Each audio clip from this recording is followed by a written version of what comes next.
Hey guys, it's Anais. Welcome back to my channel. As you do, if you're somebody who enjoys living in different places, exploring different places, you eventually get to a point where you start to pick up on pros and cons of different places you've lived as you explore more of yourself, things that you like, things that you don't like. Recently, I've been reflecting on, kind of major differences between living in a city like Philadelphia, which I spent about 6 to 7 years in, and living somewhere like Austin. I have been in Austin for just about over a year now, but I've been in Texas for 3. Now, believe it or not, cost of living and general expenses between Philly and Austin are relatively the same. So I'll definitely get to that point, but it's just kind of boring stuff. However, something that I found was just a major difference was just the culture. Philadelphia definitely had that high energy, bustling, grinding type of vibe to the city, whereas Austin has a lot more of that slow pace, slow living, chilled, kind of laid back environment. Austin feels like the type of place where, yes, like people will go to work and they'll put on, their little corporate clothes and whatever, but also there's a really good chance that they're high, and after work they're probably gonna run straight to Barton Springs or like Lady Bird Lake or just dive off some bridge and forget completely about any of the work that they did during the day. Like, that's what Austin feels like. And so if you're in a phase in your life where you're not necessarily ready for retirement per se, but you're also not in the full intensity of the grind and like really working on a career, saving all that money, and you're climbing up the corporate ladder and you're doing all these things, if you're not in that phase in your life, then you might actually benefit from living in a place like Austin or another city that has that more chilled vibe, because you just have time, right? It's just a lot more slow paced, but it's a good in between. Now, as a woman, my experience in the world has completely changed now that I live in Austin, because there is something in the air in Philly. I don't know what it is, but specifically like how men behave there, just people in general. People in general in Philly are they reflect their city. They're very bustling, they're very loud, they're very passionate, right? And I'm talking like every background. There's a lot of like commotion and chaos in Philly. First of all, I never left the house without like my pepper spray. Philly made me feel like on high alert all the time. My friend actually texted me the other day and she was like, hey, do you remember when we were riding our bikes downtown and some dude from like across the street was like, hey, yo, I wish I was that bike seat. Oh, how charming. Obviously a situation like that's really funny, but just generally speaking, I don't get catcalled as much, which, might have to do with the demographics. And it feels like men here maybe a little bit more reserved about coming on to you, which again, as a woman has just made me feel able to be a lot more like in my feminine, and I'm not like as afraid of going out into the streets, which is like honestly sad, but like I've gotten followed home multiple times in Philadelphia. Like men would drive their cars in the opposite direction on a one-way street to catcall me and to ask me for my number. And I'm like, it's really not that deep, and it just like didn't feel safe. Whereas in Austin, it's just not as intense as that. Like there's definitely some men that are kind of like linger their looks for a little bit too long, but I just feel a lot more relaxed, and I don't feel like I'm walking out of the house and need to like step into my masculine immediately just in case someone tries to start some shit, right? Which leads me to my next point of Southern hospitality. What I found is that people are genuinely warmer here, and I love that about the South, and I think that's why I've probably been able to stay in Texas this long, is the fact that people are genuinely like, there's a warmth to them that you don't necessarily experience in Philadelphia. In the South, being called ma'am or sir are really, really popular by people of literally all ages. Like there was little kids who would answer me like, yes, ma'am. It's very endearing, it's very sweet, and you just kind of feel like you're like a little, I don't know, like a little Southern lady. I don't know how to describe it. It's really sweet though. It comes from manners and it comes from politeness, and I think a lot of parents try to make an effort to raise their kids to have manners. Now, one of the reasons I fell in love with Austin in the first place is its outdoor scene. And before anyone says anything, this video is comparing Philadelphia to Austin. So if I say that Austin is very like green and there's a lot of outdoor activities, you don't need to be like, well, I'm from like Colorado and I know. Okay, I'm not talking about other places that have a lot more beautiful scenery. I'm talking about Austin specifically. Philly was amazing because I had most of my heartbreaks happen in Philly. I'm quite the dramatic girl, and I think in my brain I'm like living in a telenovela or something, because every time I've had a heartbreak, it's my first instinct to just like run. Remember, I was living in Philly when my ex-boyfriend's other girlfriend messaged me, and she was like, hey, I think we're dating the same guy. whatever. I ran. If you don't know Philadelphia, it was close to a river, which has a really beautiful trail. That was like the nicest part of Philly, in my opinion. I literally sprinted crying. It's funny now, it was not funny at the time, obviously. But I sprinted to the river and I just like, you know, hung out with the trees and the ducks and the geese. And I had my little reflections and, you know, I was obviously very upset, but I feel like I had somewhere to like go that felt like kind of healthy in a way. Anyways, I have continued my dramatic living in a telenovela journey here in Austin, and the main reason I fell in love with it is because Austin is just like, it's a cute little like oasis in the middle of Texas. I don't know anything about West Texas, so I'm not going to talk about that, but just between the cities of Houston, Dallas, San Antonio, and Austin, Austin is the most beautiful one. If you don't care about the outdoors, maybe this doesn't impact you as much, but you don't understand like how purifying to our bodies, to our soul, to our mind just being outside is. Like, you know, when you're just like, you're stressed out and you can just take a walk around the block. Like imagine that, but then you have like greenery and you have trees and you have like different birds and different little creatures and you can swim and you just like, wow, like it's just amazing. And you know, I grew up with nature and I grew up with the ocean. I basically grew up in the ocean. You know, my parents really blessed my siblings and I with having access to the beauty of planet Earth, basically.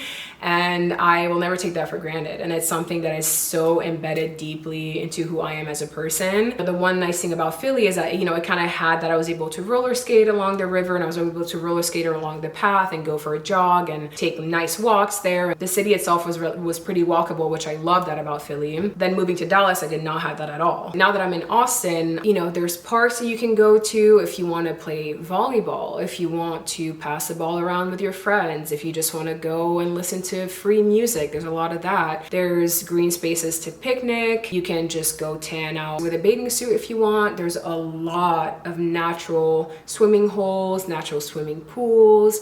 There's creeks that you can go to. There's hiking if you're interested in that. There's longer hikes. There's lots of trails. When you start to build a community, you have these third places that you can go to. You don't always have to go out and drink with your friends if you don't want to do that. You can just go have a picnic, or you guys can go swim together. You can go tan together. You can go journal together outside. I love that there is an abundance of that in the city and that you don't always have to kind of go to the same place, right? It's like you could probably spend a couple months just exploring many different places until you're like back in rotation, you know? Sometimes some cities have that culture of just like spending a ton of money and drinking and eating, which again, that exists in Austin. But I feel like generally you have a lot of access to just like cute things that you don't have to spend money on. The major difference in Philadelphia and Austin is honestly like gas. There's a lot of refineries right here in Texas, so gas is going to be obviously cheaper for us. When I first moved to Texas in 2021, I was getting gas as cheap as like $2.54 a gallon. Like I remember that number very specifically in my head. Now I did get gas the other day for like $2.99 a gallon. I drive a Toyota RAV4, which is about 14 and a half gallons. Filling up my car usually is around $30 to $40, and it really does not range that much above $40 to fill up my car, which is amazing. And I don't really do it that often because again, the city is relatively compact. So I'm not really driving like insane distances unless I'm going out to like spend the day in like outdoors or something, which leads me to kind of the transportation aspect. In my Dallas video, where I talked about the fact that Dallas transportation is really not that good because you really do need a car to get different places, a lot of you guys came at me so crazy, basically accused me of just like hating Dallas and just being like an East Coast hater, and I never actually got out, and you guys were like, you don't know what the hell you're talking about. Oh, okay, my turn.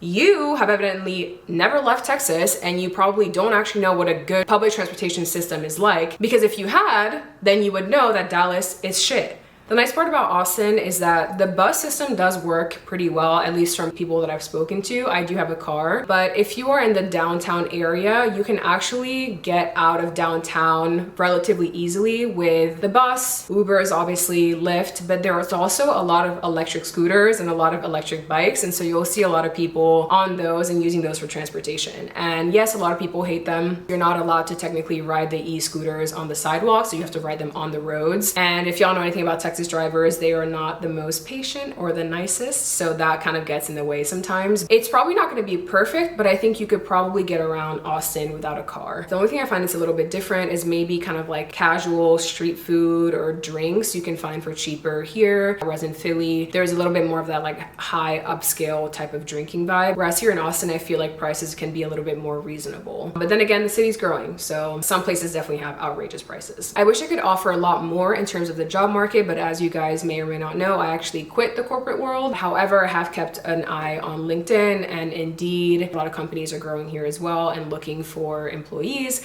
So I know that the job market is definitely bustling. There's a lot of companies who do need workers. However, what I do notice is that the second a job is posted here in Austin, like there's already 100 applicants. So it seems like while there are jobs, there's also a lot of applicants. From wherever you are, you can keep an eye out on jobs in Austin just by going on LinkedIn or Indeed. So you're welcome to do that just to keep an eye out. It is hot in Texas. Very hot. Other creators say this when they move to Texas too. It feels like the sun is closer. It's so, and maybe we are maybe we're closer to the equator, so maybe that's why. It is hot. Summers in Texas, you get cabin fever, but like summer version. Now, like I mentioned, because there's a lot of places to cool off in Austin, you will find that people will still leave their houses. In Dallas, people did not leave the house between like noon and like 6 p.m. Like you're not about to be walking around the streets because obviously it's very concrete in Dallas too, so it's even hotter. And you're sweating out of like every pore in your body. This is what the weather is gonna look like in Austin this week. It's basically just like mid 90s to high 90s. In terms of like community, Philly is more diverse, obviously, than Austin is. The food in Philly, I think, is also more diverse. The last topic, which is something I already mentioned in a video that I made, which you can go watch, is just about the diversity aspect of Austin. I will say I can't see myself being here forever just because I do find that, you know, when I think about building my community, I really would like for it to not just be like super homogenous. Because of those reasons, I did find it a little bit hard to build a community. But if you're watching this video and you're someone who maybe doesn't really care about those things and you're just happy to like have friends, which again, I'm not saying that if you have like maybe just white friends that it's a bad thing. Like you're welcome to do whatever the hell you want, obviously, and you can find very solid and amazing great friends from all different backgrounds. Just clearing that up. That works for you, that works for you. It does not work for me. So because of those reasons, I can't necessarily see myself like really planting roots in the city. However, when I do leave Austin, I know for a fact that I will be coming back to visit. I'm just very grateful to have experienced like a lot of my manifestations. I wanted to move to the city for a very long time. I'm just so grateful that I was able to do that. I also happened to be able to catch the eclipse when I was here, which was very phenomenal and fascinating. I am eternally grateful to have been able to see that. And I'm honestly just looking forward to, you know, the time that I have left in this city to explore. If you're interested in moving to Austin, leave some comments down below, some questions or whatever you have, and I'll do my best to answer them. Alrighty, that's all I got for y'all. Thank you all so much for watching this video, and I will see you in my next one. Bye.